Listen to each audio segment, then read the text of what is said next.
week now. We came out Thursday, got our course maps for the modified class on Friday morning.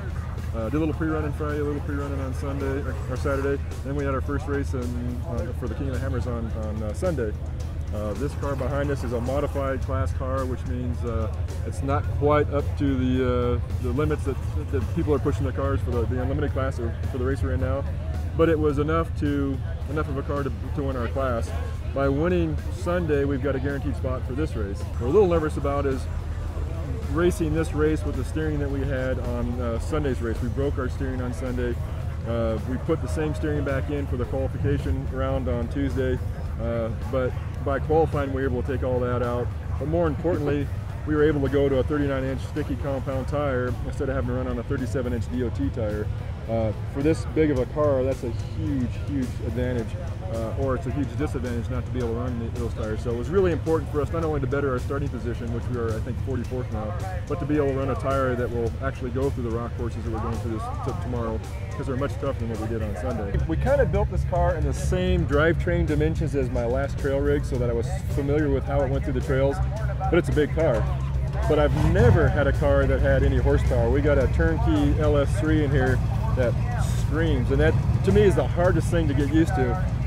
My last JK had maybe 180 horsepower factory, and this is 525 stock without doing anything to it. So that was the hardest thing to get used to, but it's my most favorite part of this car is that being able just to scream across the desert. My favorite trail, if I was out just a Sunday trail ride, is probably Outer Limits. It's got a lot of technical sections on it, and you've really got to pick your lines, and if you don't pick your lines, you can get in a lot of trouble.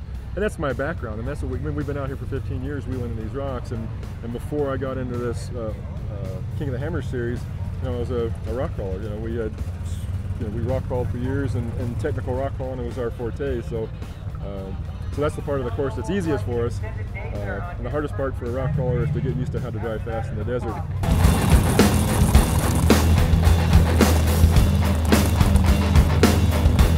We built a car for the stock mod class. We had originally intended on building a JK, which is what we build parts for in the Jeep world. And when we got the rule book, Larry and I sat down and said, "Man, what are we doing? We don't need to build a Jeep. There's basically 4 rules here." And we came up with a game plan and some ideas around what the rules had stated the car needed to be, and came up with what you see here. Came up with a very unique steering program, and the frame rails where they are. Made everybody a little upset, but we got the win. We had some struggles out there, but super happy with the entire performance of the vehicle. The way we read the rule book, there was 4 specific rules that outside of the general safety, the general fuel tank, fire extinguisher stuff that every race car has to have. And there was, had to look like something. I think we did a beautiful job making it look like a JK.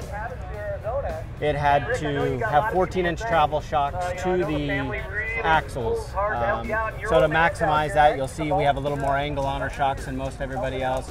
So we're not limited to 14 inches of travel. We actually ended up with about 18.5 in the rear and about 17.5 in the front. The 2 biggest rules that I think that we were able to outthink the general racing public in the Ultra 4 series was where the frame rails were located and the steering. We came up with a mechanical steering, which this class required. Believe it or not, we used something out of a boat and a cable, and that was our mechanical steering. Put about 500 miles on the car with that being successful, and unfortunately broke it during the race.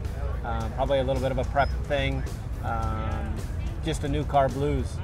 We hope to come back and have that dialed in. The final thing was the frame rails. They had to have frame rails from the motor mount to the behind the seats. It didn't say where they had to be.